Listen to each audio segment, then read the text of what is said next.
Hi friends, welcome back to my channel. If you're new here, my name is Tori, and today I'm actually going to be doing something a little bit different. I do post quite a few memory keeping videos, but I have never on my channel actually filmed a 12x12 layout. And for this video, I'm actually going to be participating in the Traci Redesigns Sketchy Sunday sketch number 51, which is releasing today.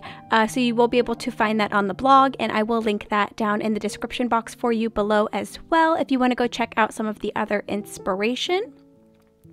But we will be following this sketch here, and I've got a few things kind of pulled out, but I wanted to do kind of a little introduction to it before we really get into the process video. I personally do not have a printer that prints 12x12 prints. So in order for me to do a 12x12 layout with a set of printables, I generally have to kind of finagle it a little bit. So I just have a plain piece of black cardstock here that I'm going to be using as my base. And I have 3 of the patterned papers from the My Oasis collection, and I will link that collection down below if you're interested in that as well. So I have this grid pattern. This is just kind of the solid or textured gray pattern paper that comes with the collection, and then I have this little plus pattern. So what I will end up doing is I'm going to stagger these on top of each other, and I'm going to just kind of shape them so that there's just a 1/2 inch border around everything, which isn't going to be in the sketch. Like here is the sketch again, and I'm also going to be adding another torn piece of paper just so that I can kind of really make sure that I'm fulfilling the 11.5 by 11.5, I think, or 11 inches all the way around. Because like I said, I only have an 8.5 by 11 printer, so I kind of just have to make it work. So I've got 2 3x4 photos. I'm going to be using the remainder of these 2 pattern papers to create these little embellishments here. I do also still need to print out what I'm going to be using as decoration and find a ink splatter stamp that I want to use. I am going to be using this from Close to My Heart to do these little squares. I'm going to be using this small one right here, and I'm going to be doing the squares in this paper, I think, and then using the remainder of this plaid paper for kind of just little patterned cards to place under my photo. I have these 2 photos here that I am going to be documenting, and it's essentially just going to be a little page about the things that I currently love, which is reading, obviously, and working in my journals. So I am just printing out, well, I had these left over from my Week in the Life project, and I figured that this would be the perfect way to use them. So I'm going to be placing those there and then just kind of going about it. Like I said, I just need to select a few more things before we get started, but I wanted to go ahead and do a little bit of an introduction before I get started working on this particular project, especially since once my family is home, it's going to end up being more of a voiceover situation, and I wanted to make sure I said a few things before I started. So I'm going to give it over to my voiceover self, and we will kind of jump right in. I'm sure once we come back, I will have all of my remaining embellishments and everything kind of printed out and ready to go. So yeah, let's go ahead and get started. I ended up going with the Close to My Heart Perfectly Imperfect Patterns stamp set because it has this really nice kind of paint splatter-esque looking stamp that I really like. So I'm going to be using that for the background portion of my layout today. I've also printed and cut out some of the flowers and buttons from the digital kit, and then a few little labels. I believe those were just from the stickers. And I created my own little title with my Cricut that says My Favorite Things. So now that I've got all of my stuff prepped, we are going to jump right into actually getting this layout put together. I am cutting about 1.5 to 2 inches of strips from the actual patterned paper, and I won't be cutting anything off of the textured solid that I have, that gray textured solid. And I'm going to just place a couple of little pieces of tape runner down on my mat here so that my actual 12 by 12 piece of black paper doesn't move around. This will kind of help me keep everything straight, or as straight as it can possibly be, while I'm working through this project today. I'm going to then go on to rip the edges of one of my patterned papers, the plus pattern paper, and then my gray textured solid paper. And I'm going to grab some black ink and my little kind of dome thing, the thing that I use to ink up the edges of my papers. And I'm going to ink up the edges of the ripped pieces of this paper. I really, really love the way that like an inked up ripped edge looks. I don't know what it is about it, but it brings me joy. So I'm going to go ahead and get some of these edges inked up as well for my layout today. I also thought that incorporating that black onto the edging of my ripped pieces would kind of help bring some of that black into my actual layout so that it's not only going to be sitting as kind of like my background border of this layout, it'll be kind of spread a little bit throughout my page as well.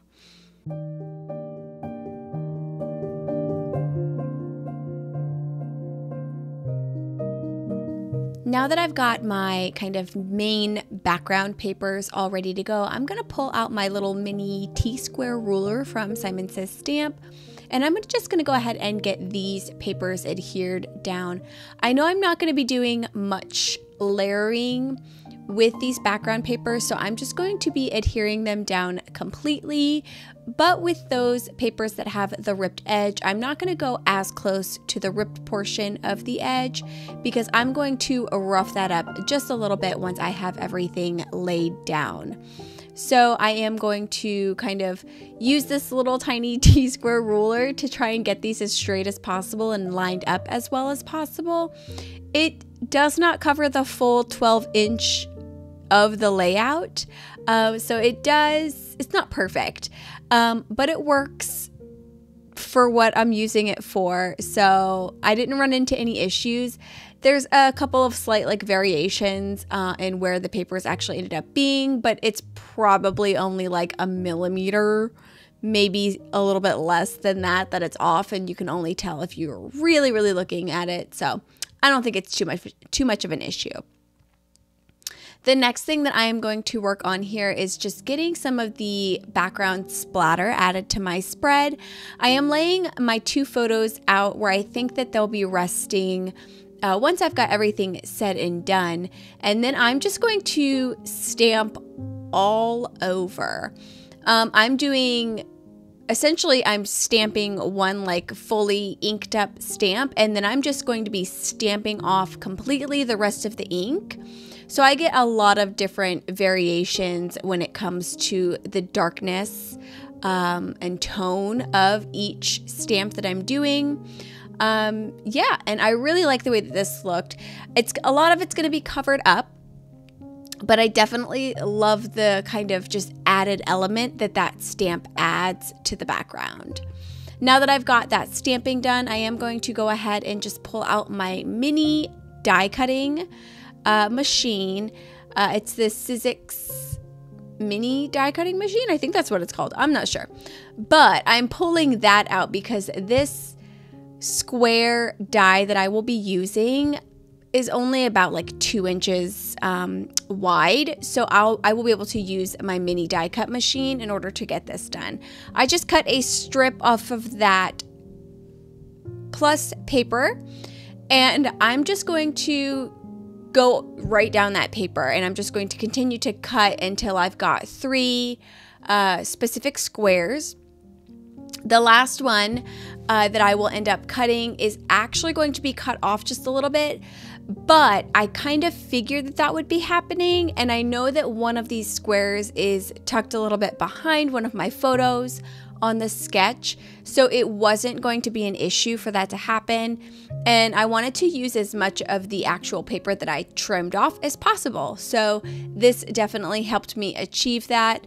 Honestly, I probably could have, if I had positioned my die a little bit better, I probably could have fit 3 full squares on that sheet, but like I said, it didn't really matter because one of these is actually going to be fully behind one of my photos, so I wasn't too worried about that square not being complete. And you'll see me here kind of laying it out just to make sure that that's looking good and how I like it. And I'm going to be doing a lot of dry fitting as I get the additional embellishments cut out. So I'm pulling that plaid paper out, and I just need a couple of like pieces, like rectangle pieces of the plaid paper. I hate using a regular paper trimmer. I much prefer these guillotine trimmers. So I just kind of chopped that paper in half a little bit so that I could just pull out my mini guillotine trimmer and use that to cut out these little rectangles for the rest of the paper embellishments. So I'm going to go ahead and just get these cut out and get those laid out. I will, I believe, start adhering a couple of these down and then kind of work through and figure out what I'm going to be doing.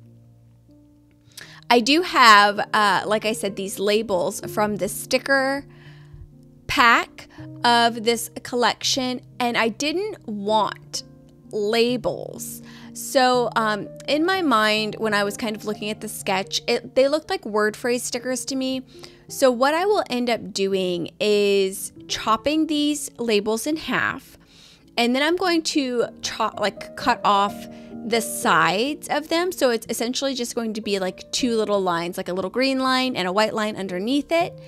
And I'm going to ink up the edges of all of those to kind of give the vibe of like a phrase sticker of sorts, and fill up that space that was in the sketch. And I really love the way that this looks. I also am going to be pulling out each of these flower embellishments that I have, and I'm going to be roughing up these ones a little bit as well, and kind of just pulling the petals of the flowers towards me to give these a little bit of dimension as well. So I'm getting these inked up. I will be using one of these kind of phrase sticker replacements. I will be using one of those to place my date on for the date that I took these photos. And yeah, so I've got a lot of this kind of, like I said, just dry placed out. And once I finish roughing up these flowers, I will begin adhering everything down. I had mentioned in the beginning that I've not actually filmed a 12 by 12 layout on my channel. I would love to know what your thoughts are watching this layout come together, and if this is something that you would want to see more of in the future. I've got a couple of 12 by 12 albums that I would really like to fill up. And I haven't been doing very many. I've been doing more lately, but I feel like if I was recording them for my channel, I would probably do more. So yeah, let me know in the comments if this size is something that you would like to see more of from me, or if there's a size just in general that you would like to see me do more of. As of right now, I tend to kind of just hang out in the 6 by 8 or traveler's notebook size spreads, but I think I'd be willing to kind of deviate from that a little bit to practice and see how I'm feeling in other sizes. I do really like the 12 by 12 size. I just never do it.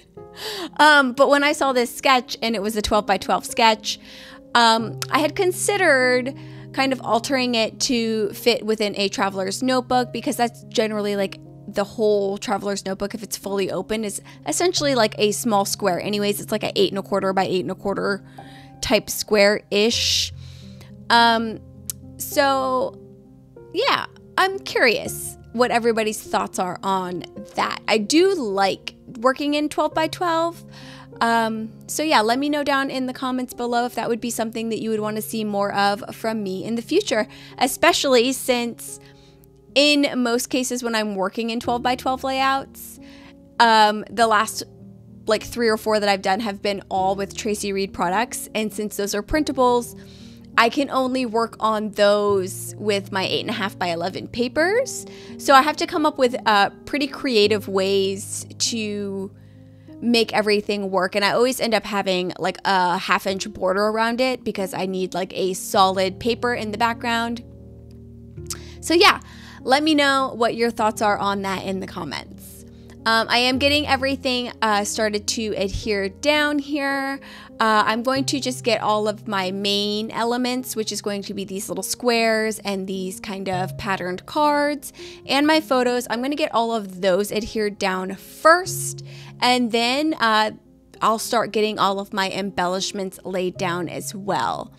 I will be pulling out some little foam squares so that I can pop up some of these embellishments to be a little bit higher, because I do love having some additional dimension and seeing like the shadows on my layouts, which is very funny because I used to absolutely hate that.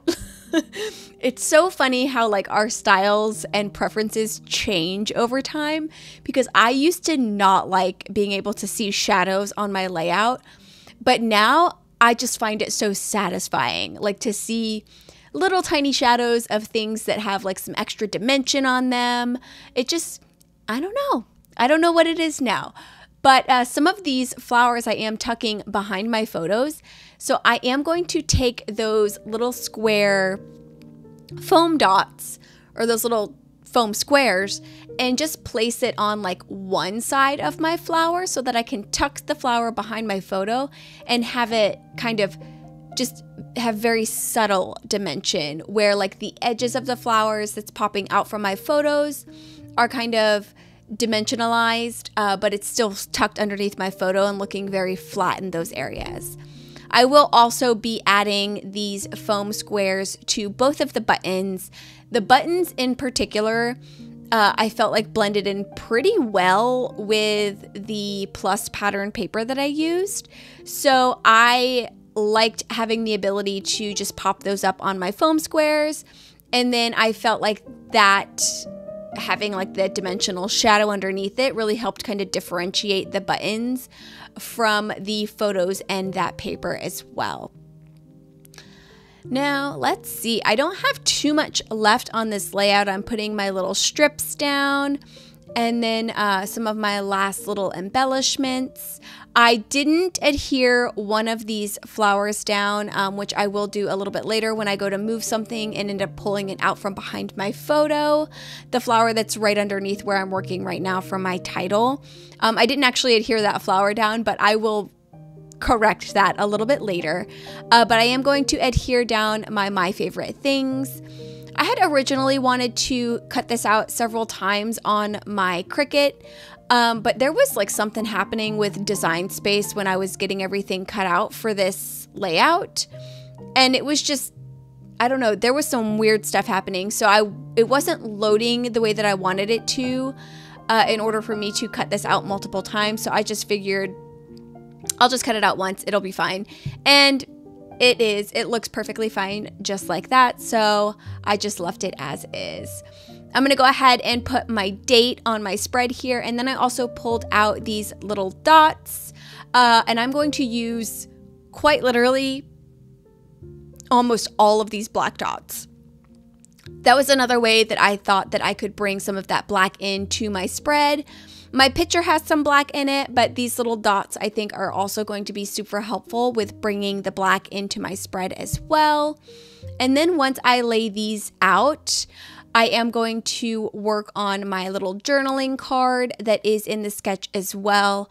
I considered completely abandoning that portion of the sketch, but I came up with an idea that I think turned out quite well, though I do wish I had a little bit of a different colored ribbon for that. But first, before we get there, I'm just going to sprinkle these dots almost everywhere. Like I almost used that whole row of dots. I put them all over the place.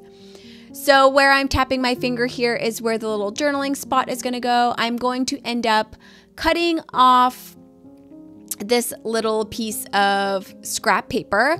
I'm going to pull out just one of my microns and I'm going to draw some lines on here, and then I will trim this down to be kind of a tag shape, which wasn't originally my intention. I was just going to draw these lines on here and then do like some very short journaling, like a sentence long portion of journaling. But I trimmed this down and realized that I had left myself a little bit of space, and I will end up turning this into an actual little tag. So I trimmed down the sides as well because I felt like my lines weren't fully in the middle. So I am just going to kind of get everything a little bit closer to the edges here and get going and cut the tag portions from the sides. And then I will be using a hole punch to create a hole in the top. I originally had wanted to just use some string and put it around the top of this little tag that I've created, but ultimately I did not want to dig through everything that I own to try and find it, and I have these pieces of like ribbon that I keep on my desk just because they're cute, like they're aesthetically pleasing. So I keep these on my desk.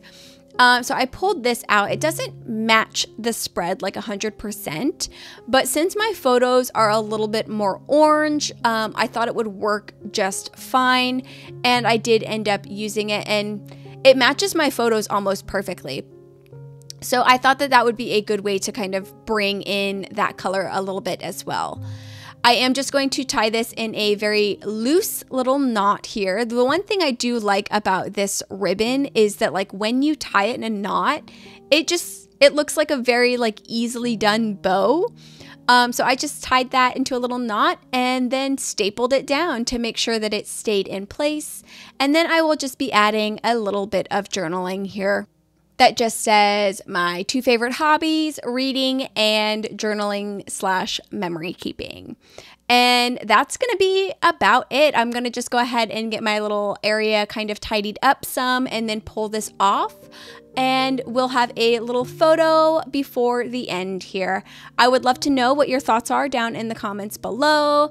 Let me know if you are planning to try out this sketch. Like I said, I will have that linked in the description box if you want to check it out at the Traci Reed blog.